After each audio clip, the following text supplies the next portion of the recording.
Yeah, welcome to my talk. It's a pleasure to be here. I'll be talking about concurrent programming in Scala, and in particular, how to make it safe and scalable as well, but I'll focus a little bit on the safety side. So when we talk about concurrency, well, I like to paraphrase Joe Armstrong here, actually, who's always talking about, well, how do we program a concurrent world?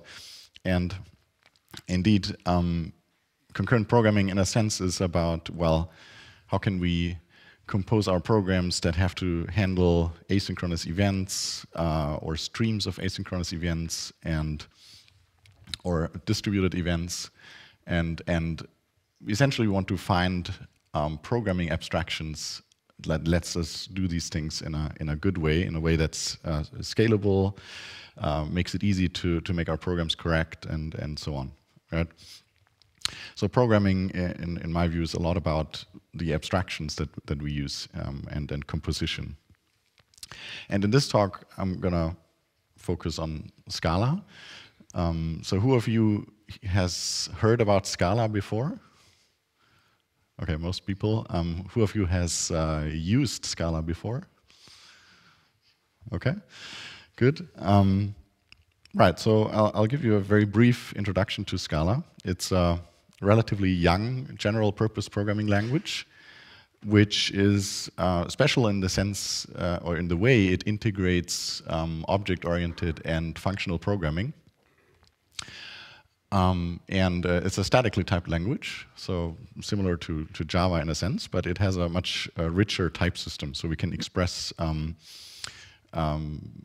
many programming patterns in a safer way than compared to Java, for instance.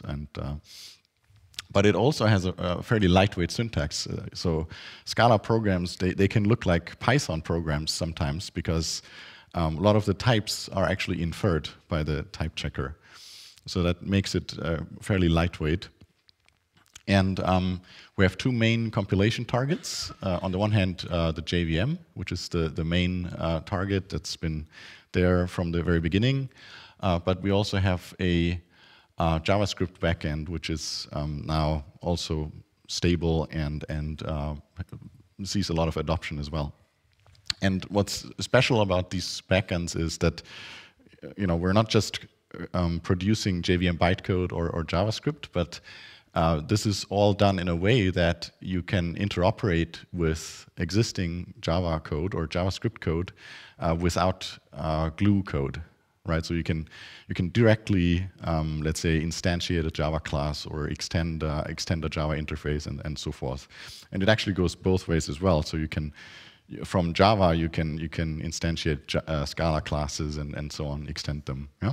So it's a very tight interoperability.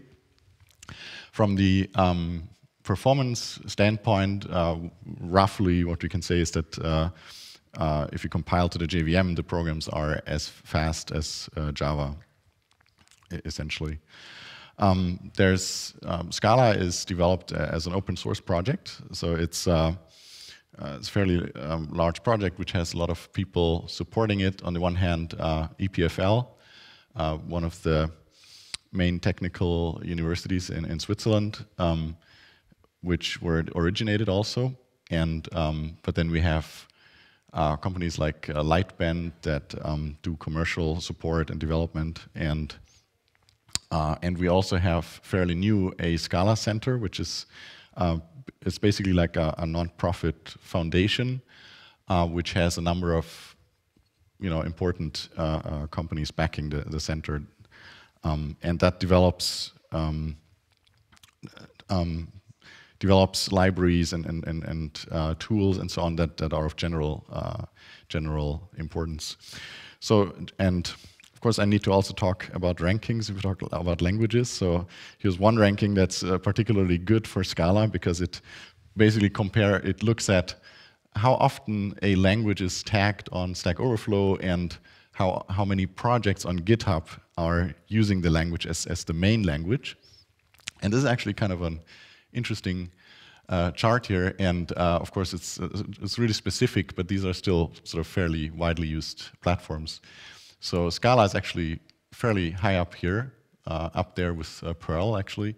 So if you zoom in a little further, you can see that it's it's fairly high up there, given its young age actually, right? But enough of the advertisements here. Let me give you a brief overview of how we do concurrent programming in Scala. And for this, I'm just going to use a very small example. So let's say we have an image that we want to transform by applying some filter to it. And well, let's say maybe we have multiple filters that we want to apply. So we have maybe a filter pipeline like this with multiple filters. And the easiest way to actually transform an image concurrently is by using futures, or in other languages, maybe you would call them tasks. So what you can do is task-level parallelism here, essentially. So let's say we have an image buffer here and a filter, then we can simply spawn a concurrent task, right? With a future creates a task that runs concurrently, and so we concurrently apply the filter to the image data, and this happens immediately. So this immediately returns and results in a future. So a future is essentially a placeholder for a value that becomes available in the future, right? And then we have various ways to access the data that's asynchronously put into the future. So I'm not going to talk too much about this one, but this for each is essentially a very general purpose method in Scala. So to access the contents of collections or optional values, but also futures. Yeah, so we can simply say, well, once the future is completed, run this closure basically, where we then have actually access to the image data. So this is very simple. This is just one filter. So let's talk about two filters, right? And again, what we can do is once we have our initial future, we can then use combinators such as map to transform the future in the way where when it gets completed, when the first future gets completed, which means the image is completed, it has been processed, we can then apply this function, which takes the image data and applies the second filter, right? And that results in the data, in the output for the output of the second filter, right? And then finally we can look at that one. Yeah? So with map, for instance, we can compose multiple futures. However, we may want to abstract from the way we transform the image asynchronously. So we might have, let's say, a function or a method that is defined in some way. I don't care about the implementation, but that itself returns a future, right? And now we just want to reuse this function because we've spent some effort making a nice asynchronous function here. And so this means we can use it to compute, again, the output of the first filter. Very simple. And so now this is a future, and that means we now want to say, well, once that is completed, we need to pass it to the second filter, right? And now we're not using map here because we want to reuse this function on the top. And if we would use map instead and call this apply filter function, then we would create a future of future, right? Which is not what we want. So imagine here, imagine this piece of code, this expression would return a future. Well, then the resulting future would be a future of a future, which is not really what we want. And so that's why we use a combinator called flatMap, which flattens the future. So instead of future of a future, we get a simple future. Yeah, so this allows us to reuse this method in here unchanged. Yeah? So this is just to give you a flavor of how we can do simple concurrent programming here with tasks. But we may actually want to process lots of images, yeah, push lots of images through this pipeline. And then futures may actually not be very efficient, because then for each output we would create another, we would create a new future. So that's not very efficient. So what we can do instead is use so-called actors, and actors are actually very similar to processes in Erlang, right? So here we talk about asynchronous message passing, right? And so here we can implement filter stages or pipeline stages as actors. So we can write a simple class stage that extends actor, which is special class here, right? And this stage has a filter and a reference to the next actor in the pipeline, right? And so what happens is this stage can receive different kinds of messages. Yeah, a message here to process some image data, in which case it will simply apply the filter. And with the resulting image data out, it'll send that one in a message to the next actor in the pipeline, asynchronously. Yeah?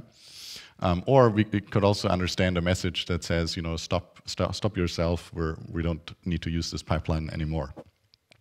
Okay, so this is just to give you a very quick overview of some of the main abstractions that we use.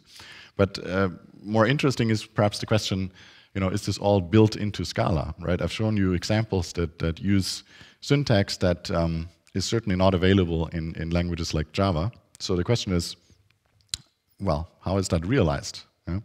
And turns out, if you look at the simple future example, futures are not actually built into Scala. Instead, this piece of code is expanded by the type checker, essentially, into this piece of code where when we create this future, we're actually calling a method, apply.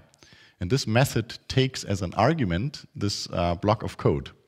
Yeah? Because this block of code is deferred, the execution is deferred, right? It's because we need to create a task and ship it to a thread pool. Yeah? So this is this block of code is turned into a value that's passed to the method. And the type here, this method is polymorphic, has a type argument buffer, because that's the result type of this expression. But that's also inferred by the type checker. Yeah? And also the type of this variable is also inferred. So now if you look at this apply method here, this is actually defined as a method within a singleton object, which is also something that Scala provides, which is an OO design pattern also, right? Like that's essentially a class that has exactly one instance, and the language enforces that there's only a single instance of that class existing at runtime. And this one has this method, which has a type parameter, and this glitch is from different Keynote versions. I apologize. But yeah, so this circle should be around this body here with the arrow. Basically, what we do is we say this body here should not take a value of type t, but this arrow indicates that it should take a unevaluated expression of type t, and it should not evaluate this body beforehand, because we want to evaluate it later when a worker thread gets a task to execute. So this is what the arrow does. Essentially, it defers the evaluation, right? And what we return, what we get back here is a future of t. Okay, so this is gives you a little bit of flavor. And here, the second abstraction I showed you, actors, turns out is also just a library in Scala. And I want to focus here on these two blue lines, case process of image data, and the next bang process image data out. So basically what the first thing is simply pattern matching, which is a standard Scala construct. So Scala has pattern matching, which you can think of as a generalized switch statement of C or Java. But we can match on class hierarchies. So we can say, well, if whatever you receive, the message, if that's an instance of the class process, and where the class process has a is actually what's called a case class in Scala, so that it enables this pattern matching, where we can match on it and get access to its field image data. Right, so we can directly extract the image data from this pattern match. And again, that's a feature of Scala, these case classes, very useful for value objects essentially. And the second piece here with the bang operator, which is the same as in Erlang, right? Send this process instance asynchronously to next. Basically, this bang operator is just an infix method call. So there's a method called bang defined in this, defined on actor ref, which is what next is. Yeah, so this is all just a library. So the general principle here is that with Scala we actually try to provide concurrency models as libraries, and the principle and you know, Scala is designed to be scalable in the sense of being very extensible. Yeah, and I encourage you to look at Guy Steele's talk about growing a language, which mirrors basically this principle, or illustrates this principle quite nicely. And now, of course, we still need some support from the underlying platform, otherwise we couldn't do any concurrency. And here we of course base ourselves on shared memory threads of the JVM in this case, right? But then we can build very flexible libraries and adapt them and so on, and which is cool because for each, like if we come up with a better concurrency model, we don't need to create new compilers or IDEs and so on, right? We can just reuse them. Yeah, so the important thing is we don't have to guess the answer to the question, you know, which concurrency model is going to win, right? So in 10 years, how are we going to do concurrent programming? I don't know, right? But we don't want to answer this right now. In fact, we have exercised this principle over the last 10 years in a number of programming systems. Actors was the first one, which was used quite successfully also at Twitter. And there were a bunch of other attempts to implement like joint calculus and other things. And these have been actually quite successful. So futures are very widely used. And also Scala async, which is essentially trying to make it simpler to use futures. So you can avoid callback hell essentially via suspendable computations essentially. And this is also quite widely used. So in summary, we can say that this providing concurrency models as libraries has worked actually quite well. However, there's still one problem, which is that we can't ensure concurrency safety, like data array safety. We can't ensure that if all we do is create libraries. But of course, this also applies to Java, C++, and all the other widely used languages, except for Rust, which is a fairly new language, so it's not as widely used. But that's one of the first languages attempting to bring concurrency safety to a wide audience, right? So if we revisit the example with our filter pipeline, let's imagine all these pipeline stages are running concurrently. Then let's have a look at how we would implement high performance implementation where we have severe constraints like image data is large, main memory is expensive, and so on. Then we really want to have a high performance implementation in the sense that image buffers we quite likely want to update in place. We don't want to copy entire images just because we want to change some small parts. We also want to pass buffers by reference between the stages. Yeah? And if we do that, then it's very easy to produce data races because stage 1 sends a reference to a buffer to stage 2, and following the send, both have a reference to the same buffer and can access it concurrently. So the way, what we want to do is prevent data races using safe transfer of ownership, where the sending stage loses ownership and the type system then prevents the sender from accessing the transferred objects, yeah? Which is very good because this would not incur any runtime overhead, and we could catch errors at compile time. So what we've been doing is working on a ownership transfer system in Scala that we call La Casa, which basically provides transferable references, which have at most one owner. And for this, we combine essentially two concepts: encapsulated boxes and access permissions. And sending an object between stages basically loses the access permission to a box that we're sending. Yeah? This is sort of the very quick overview, and I'm already kind of running short on time. So I think I have to skip over showing you exactly how this looks like. I can maybe give you one very quick glimpse at how this could look like when we use actors, because that's what we've been using it for. Basically, we can create a box here containing a message, which is strongly encapsulated, and this closure now has a packed object, which contains both the access permission and the box that we created.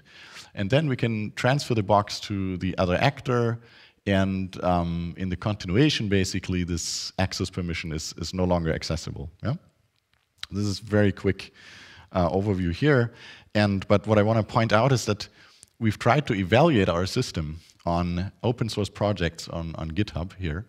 And what we wanted to find out is, what percentage of classes are safe to transfer, essentially, right? And these are the ones marked as OCAP. What's interesting is that there's actually quite a high percentage of existing class declarations that are safe to transfer with our system without having to change any code. Yeah. So this is just a quick glimpse at what we're currently doing. And we also have a paper on this and an open source implementation. So we're working on another empirical study to use this for more concurrent code. And we're trying to see in which of the next Scala versions we can put this in. And so to conclude, Scala enables new ways to do concurrent programming. We can create libraries that provide concurrency models, and scalability and performance is actually quite high, so we can use this really for very large systems. And we're working on type system extensions to make this all safe. So thanks a lot, and I wonder if there's time for questions, maybe a couple. So let's thank Philipp.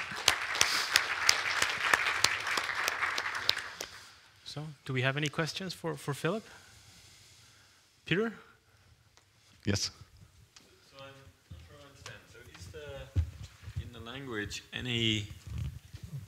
is there in the language any support for effect control for things which have not been declared as single ownership? So right now there is no support in the language for effect control. So this is why this type system extension that I showed is a compiler plugin which does additional effect checking and so on. But is that checking effects on other references or only on these ones which the program has annotated? So yeah, so the way the system works is that essentially the kind of the types of objects we can put into these boxes, they have to be sanity checked. So we need essentially yes or no check on an existing class declaration to see whether it's safe to use that. So if that one, so roughly, if an existing class accesses global state, which exists in Scala, then it would not be safe to do, basically. And then, in addition, what we do is the code that creates boxes and uses them and uses access permissions. For that code, we also have to do some effect checking. Yeah. But the focus of this work was to see how little effort can we, with how little effort can we reuse existing code, essentially. That was the idea. Other questions for Peter? No? Let's thank the speaker again. Thanks.